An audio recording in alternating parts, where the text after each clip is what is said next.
paz do Senhor, meus irmãos em Cristo Jesus, muito obrigado por você estar aí na nossa lição 9. Aqui quem vos fala é o pastor, professor Ronald, sou professor do Instituto Teológico Metanoem e estamos aqui para servir aos irmãos. Nós ministramos aulas de bacharel em teologia e médio em teologia e já te convido também a você participar. Você que está ligado pela primeira vez, inscreva-se no canal, dê seu like e lá na parte superior direita tem um sininho. Clica no sininho para que você receba as notificações das nossas aulas e outras materiais que nós colocamos aqui em nosso canal do YouTube. YouTube Metanoem. Deus vos abençoe. Vamos lá então, lição 9, os dons de Cristo para a unidade do corpo. E aqui nessa lição, nós temos no texto áureo, em Efésios capítulo 4, versículo 11, e ele disse, e ele mesmo deu uns para apóstolos, e outros para profetas, e outros para pastores e doutores. Efésios 4, versículo 11.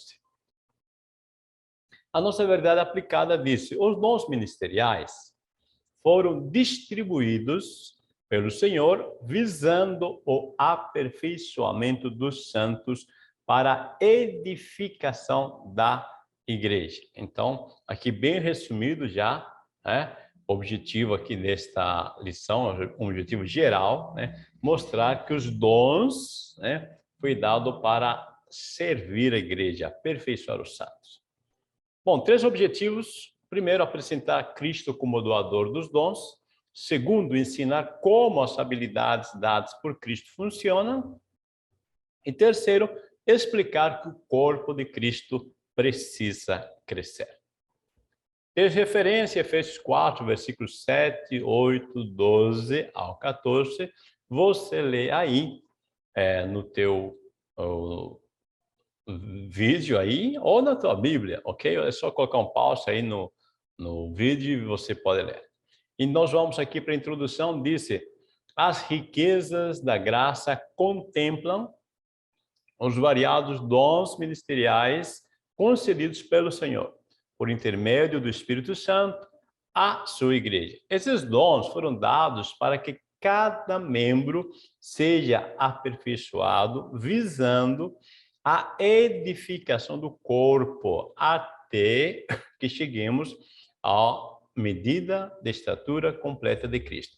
Veja, então Deus deu dons, tá? E esses dons têm por objetivo cada membro, isso é importante. Cada um, todos, cada um deve ser aperfeiçoado. Cada um deve receber essa porção da palavra para que cresça e assim crescendo ajude na edificação do corpo. Tá? Nosso objetivo é chegar, nós temos uma meta, é chegar à medida da estatura completa de Cristo. Ou seja, Cristo é nosso modelo, nós estamos crescendo e se modelando conforme Cristo. Os dons concedidos pela graça divina. A graça é concedida para a manutenção da unidade, o fundamento da unidade e dos dons, e a vitória de Cristo no Calvário.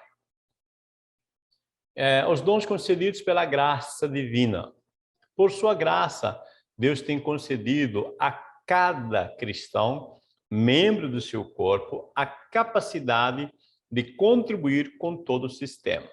Meus amados, entenda bem isso. Cada cristão, você aceitou Jesus, tenho certeza que você, como membro do corpo de Cristo, você tem capacidades de contribuir com todo o sistema. Você tem capacidades, tem habilidades. Ah, mas eu acho que não. Talvez você pode pensar que não tem. Tá? Mas tenho certeza que tem algo que você gosta de fazer, algo que você faz bem.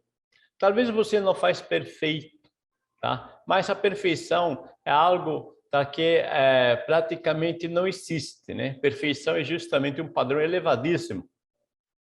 Mas nós fazemos o melhor possível, tá? Como é que se melhora uma habilidade? Uma habilidade, ela se faz crescer, melhorar, progredir na prática. Tá? Então, todos nós recebemos uma espécie de semente, só que aí cada um de nós temos que praticar. Tá? Eu não sei qual dom você recebeu, mas tenho certeza que você recebeu alguma habilidade, alguma capacidade. Agora, eu quero só, não é o caso aqui, mas esclarecer melhor para você, que no mínimo tem 23 ou 24 dons, no mínimo, né? Que podem ser interligados, tá? E assim se fazer muito mais do que 24, tá? Dentro da palavra de Deus, tá? Eu sei, estou falando isso porque às vezes alguns focam só em 9 dons ministeriais, mas a Bíblia tem muito mais do que isso. A graça é concedida à manutenção da unidade, para a manutenção da unidade. Cristo, por sua graça, nos capacita para as diferentes funções e trabalhos a desempenhar na igreja e no mundo. Cada um nasce com um propósito para melhorar o universo em que vivemos e assim influenciar todo o corpo de Cristo. O dom é uma poderosa ferramenta para o serviço a Deus e aos outros cristãos. Veja, primeiro, Deus, por Cristo, nos capacita para diferentes funções. Então, pense, por favor, tá? O corpo, teu sistema, né? Ele tem vários membros.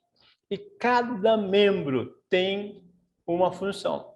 Né? Seja teu olho, seja teu dente, seja tua gengiva, seja tua pele, né? Seja as unhas, cada membro. Tá? O corpo não é constituído só de cabeça. Né? Tem pessoas que acham que não vão ser felizes se não forem cabeças, né? Líderes assim. Não, Paulo disse assim que o corpo não é só cabeça. Se tudo fosse cabeça, onde estaria o corpo? Você percebe? Então, cada um nasce com um propósito para melhorar o universo em que vivemos. Ou seja, no sistema em que estamos, tá? Você é responsável pelo sistema no qual você vive. Você existe aí nesse sistema familiar, nesse sistema de igreja, nesse sistema social onde você está, para melhorar ele. Tá? Você é uma peça fundamental nesse sistema no qual você está. E quando você melhora esse pedaço, essa área de influência no qual você vive, todo o universo melhora. Todo o corpo de Cristo melhora. Tá? Então, nós todos vivemos, né? Nascemos com um propósito. Deus nos deu um dom. O dom é uma ferramenta. Então, uma ferramenta, disse o sábio Salomão, né, por exemplo, que se o machado não se amolar, terá que se fazer mais forte. Tá? Então, é muito importante você descobrir qual é o dom que Deus te deu e amolar, deixar bem afiado, preparar ela. Tá? Você aprender mais acerca disso, como fazer melhor. Por exemplo, eu tenho certeza que Deus me deu o dom do ensino. Ok, mas isso não me faz suficiente. Né? Eu tenho o dom, mas eu vou estudar. Né? Eu estudei, eu fiz cursos, né? Eu fiz especializações. Tá? É para melhorar a minha comunicação, para fazer o melhor possível. Tá? Não é o fato que Deus me deu o dom, tá tudo bem, agora eu tenho o dom e é ok. Não, Deus me deu o dom, mas eu tenho que exercitá-lo, eu tenho que melhorar, eu tenho que ter mais informação, eu tenho que ver como usar essa ferramenta, ok? Fundamentos da unidade. Paulo ensina que os dons são concedidos por meio do Espírito Santo. Então, isso é importante. É o Espírito Santo que nos dá. Aí ele faz referência ao Salmo 68, 18, que fala sobre o triunfo de Deus. De igual modo, Jesus Cristo triunfou na batalha contra o império do mal. Né? Então, no Salmo 68, 18, fala Javé vencendo sobre os seus inimigos e Paulo faz referência a isso colocando Jesus. Ou seja, Jesus também venceu, tá? Todos os inimigos. Jesus venceu o pecado, o diabo, o inferno. Jesus venceu todos os inimigos. Então, a frase é bem geral, tá? Significa nada mais do que ele fez cativos e nada sugerindo sobre quem eram esses cativos. Tá? O texto não sugere. Tá? O objetivo desse texto é mostrar que Jesus venceu. Este é o ponto. Ok? Então é muito importante isso. Eu sei que existem muitos pensamentos, tá? Mas o pensamento de Paulo aqui é bem geral. Jesus venceu. Talvez em outros textos você pode achar outras questões, mas nesse texto, tá? O ponto é que Jesus venceu o inimigo. Aí nós temos a vitória de Cristo no Calvário, né? O que significa ele subiu? Que também descera às profundezas da terra, né? Então, Efésios 4, 9, né? Nos diz, né? esse texto aí, tá? Agora, como que eu entendo que ele subiu, desceu? O que é isso? Onde que é as profundezas da terra? Paulo mesmo explica aos Filipenses, tá? Disse assim: de sorte que haja em vós o mesmo sentimento, tá? Que houve também em Cristo Jesus, que sendo em forma de Deus, não teve por usurpação ser igual a Deus. Ou seja, Jesus foi humilde. Então, Paulo está dizendo que haja em vós o mesmo sentimento que houve em Cristo Jesus. Ele foi humilde. Ele era Deus, mas ele agiu com humildade. Ele se fez homem e como homem se fez servo, como servo foi fiel e foi fiel até a morte e morte de cruz. Ou seja, Jesus vai descendo, se humilhando. Paulo diz que haja em vós esse mesmo sentimento. Então, nos demonstra que o estado de humilhação da segunda pessoa da Trindade já na encarnação. Porque Deus, a segunda pessoa da Trindade, se faz homem. Isso já é uma humilhação. Veja em João 3,13, Jesus disse: o Filho do Homem, né, que estava no céu e agora que está no céu e está na terra. Né? Ele está falando com Nicodemos, ele está falando dele mesmo, né? Disse: o Filho do Homem, né, estava no céu e está aqui na terra e está no céu. Tá? Ou seja, Jesus em nenhum momento perde a sua divindade, ele é 100% Deus, 100% homem, tá? Mas ele está aqui na terra, quando está falando com Nicodemos, né, como homem.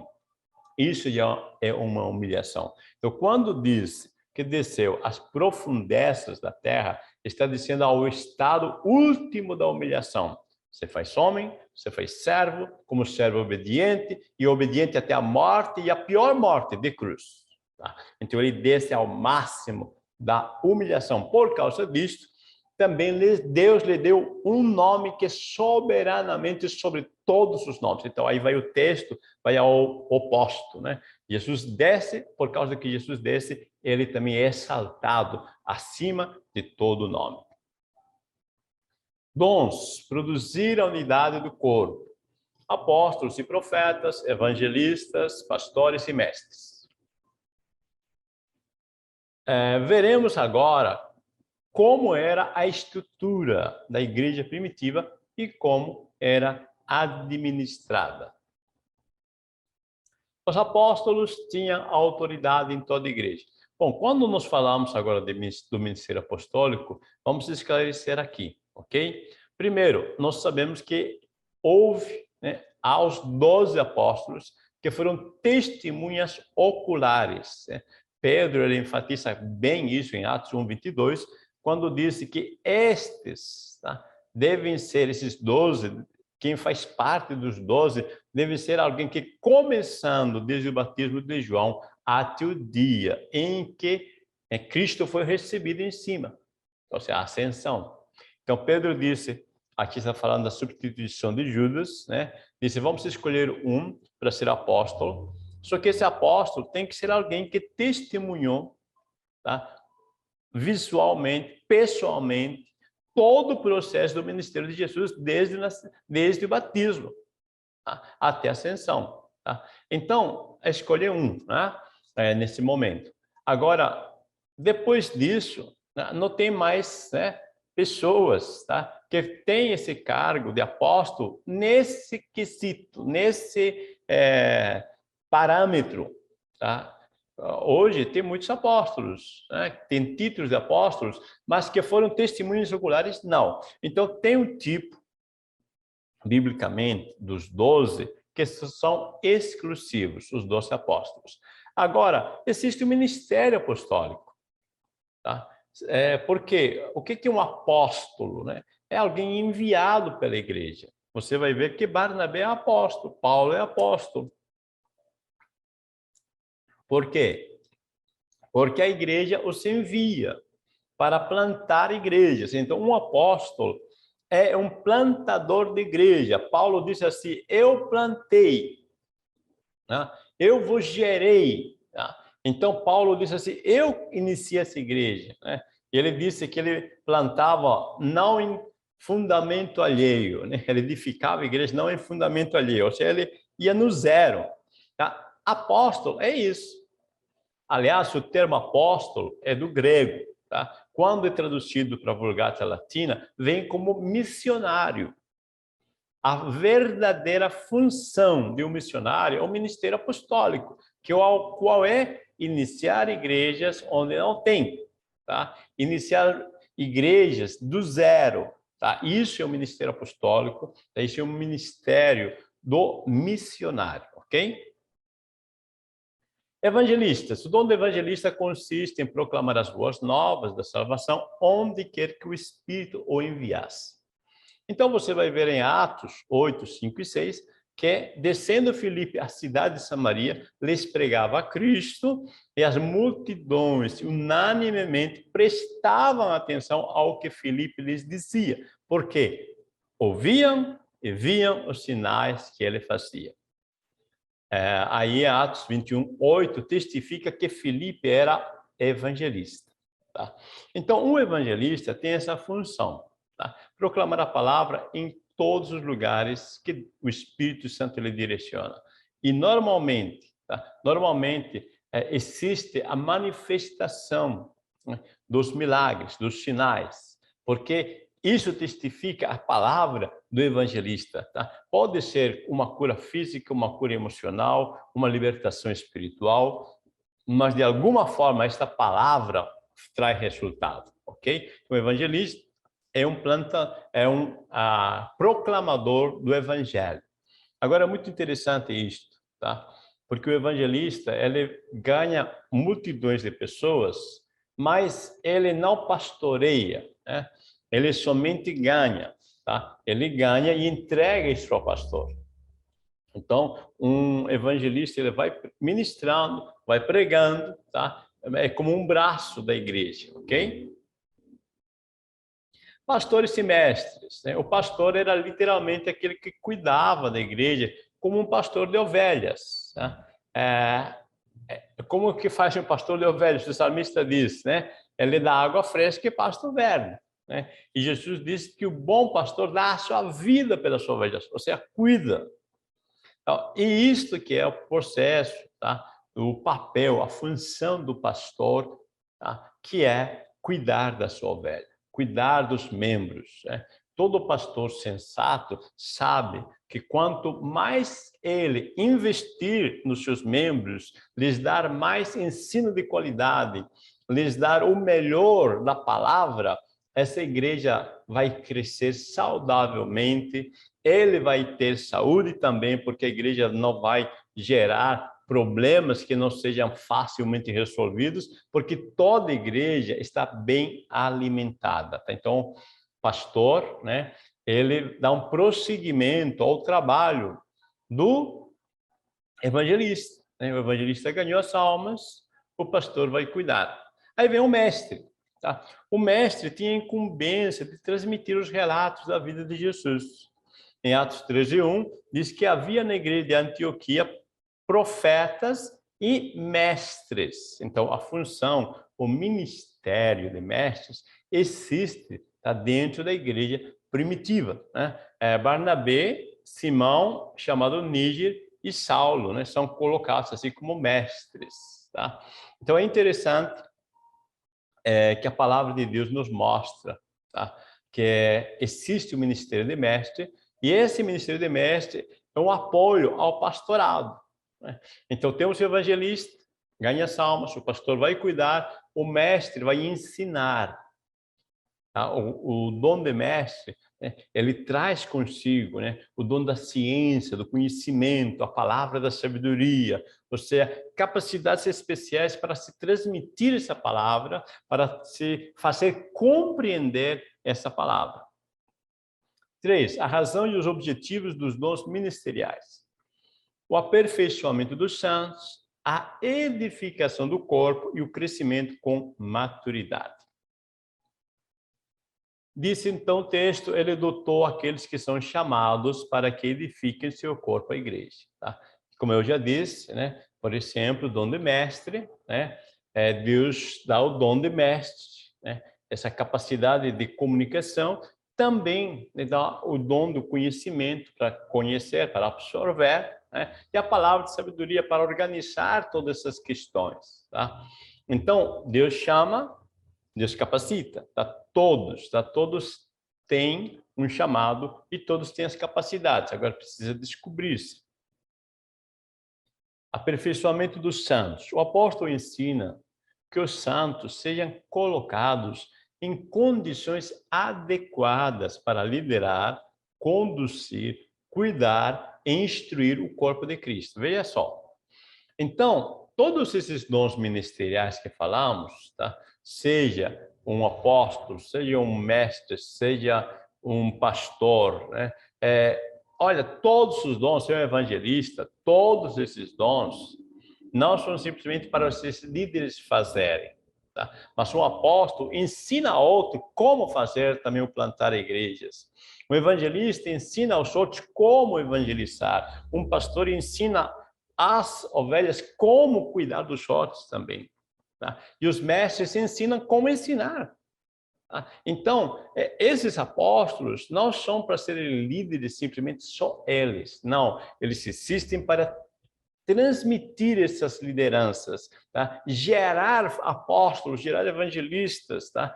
O Espírito Santo chama, mas usa esses instrumentos para instruir nas suas funções de como deve ser feito.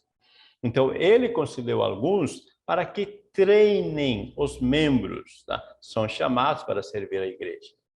Você entende isso? Tá? Então, o líder que é líder, ele se preocupa em investir nos liderados para que eles possam futuramente assumir o seu lugar. Como assim? Porque o corpo vai crescendo e precisa de mais líderes, precisa de mais evangelistas, precisa de mais pastores e assim a igreja vai crescendo. A edificação do corpo, né? A principal função desses ministérios é que a igreja, que a fé, né, cristã, né, seja desenvolvida na vida de cada membro, para que seja esclarecido não apenas que a pessoa de Cristo e sua obra, assim como sobre a pessoa do cristão e seu ministério. Então, quando nós estamos ensinando, né, estamos ajudando o quê? A desenvolver a fé. Tá? Nosso objetivo sempre será, tá, como dentro do dom do ensino, por exemplo, né, de todos os dons ministeriais, é ajudar na fé, que o cristão cresça, desenvolva, tá? Fique esclarecido. Tá? Assim, né, quando o cristão entende quem é Cristo, o que ele fez, ele também vai entender quem ele é, tá? E o que ele deve fazer. Tá? Então, assim, a edificação do corpo ocorre. Paulo também nos alerta em relação àquelas coisas que podem impedir a edificação e o crescimento saudável. Então, existem coisas que podem atrapalhar, né? Bom, os enganos dos falsos mestres. Sempre, né, houve, tá, pessoas que faziam o que faziam por interesses secundários. Tá? E são pessoas que não vivenciam, né, a sua realidade. Então, o objetivo de fazer o que fazem, ter interesses egocêntricos. Tá? Então, para, né, eles tirarem lucros, tá, disso, eles estavam prontos, inclusive, a enganar. também a deturpar a verdade, usar a verdade, né? Manipular a verdade, e a falta de amor. Tá? Ou seja, a motivação não é amor. A motivação é outras coisas. Tá? Então, lamentavelmente, né, Paulo diz que sempre existiu e sempre vai existir, porque ser humano, né, ele, às vezes, ele passa por algumas situações que se deixa levar por essas circunstâncias. Tá? Então, por isso, nós temos que ter muito cuidado quando nós estamos tratando de igreja. Como se dá a maturidade? A maturidade nos ajuda em quê? Nos ajuda no discernimento. Quando nós somos pessoas maduras, nós sabemos discernir o que é o certo e o que é o errado. Ou pelo menos temos uma melhora no discernimento. Paulo disse até que todos cheguemos à unidade da fé. Ou seja, todos os crentes devem entender, tá? Pelo menos o básico do evangelho. Unidade da fé é que toda essa igreja onde você congrega tenha o mesmo pensamento, compreendam a palavra de Deus na mesma unidade. Tá? Essa unidade da fé é isso, que todos compreendam. E o pleno conhecimento do Filho de Deus, a perfeita varonilidade à medida da estatura de Cristo. Tá? Então, eu acho muito interessante que Davi, quando está à morte, fala com seu filho Salomão, e ele diz assim: meu filho Salomão, você é homem. Paulo a Timóteo diz que ele se portasse varonilmente. Ou seja, tenha compromisso com o seu compromisso. Tá? É isso que está dizendo. Assuma compromisso com o teu compromisso, tá? Para que haja uma maturidade, a plenitude de Cristo. Porque assim não seremos mais meninos, né? Para que não sejais mais não mais sejamos como meninos, tá vendo? Davi disse para seu filho: você é homem. Paulo disse a Timóteo: você é homem. Ou seja, amadureça. Aqui agora diz assim: agitados de um lado para o outro e elevados ao redor por todo o vento de doutrina. Né? Uma planta, tá? Uma árvore que é ainda bem novinha, né? O vento sopra e ele vai junto. Quando sopra para lá, ele vai junto. Tá? O tronco ainda não está firme. Agora, quando está maduro, ele está firme. Tá? O vento vem, tá? Ele se mantém. As folhas podem balançar, mas ele se mantém. Sopra o vento, ele se mantém também. Tá? Então, Paulo está dizendo: vamos amadurecer. Aqui um convite para que nós possamos amadurecer na unidade da fé, ou seja, conhecendo a doutrina da palavra de Deus. Bom, chegamos ao final, apresentamos Cristo como doador dos dons, ensinamos como as habilidades dadas por Cristo funcionam e explicamos que o corpo de Cristo precisa crescer, né, para ser madura. Amém? Deus vos abençoe, meus irmãos. Mais uma vez, lhes convido a vocês se inscreverem-se em nosso canal, vocês participarem, deixarem seu like, compartilhem, né, e muito obrigado por vocês deixarem também seus comentários. A paz do Senhor, uma boa EBD para vocês. Deus vos abençoe.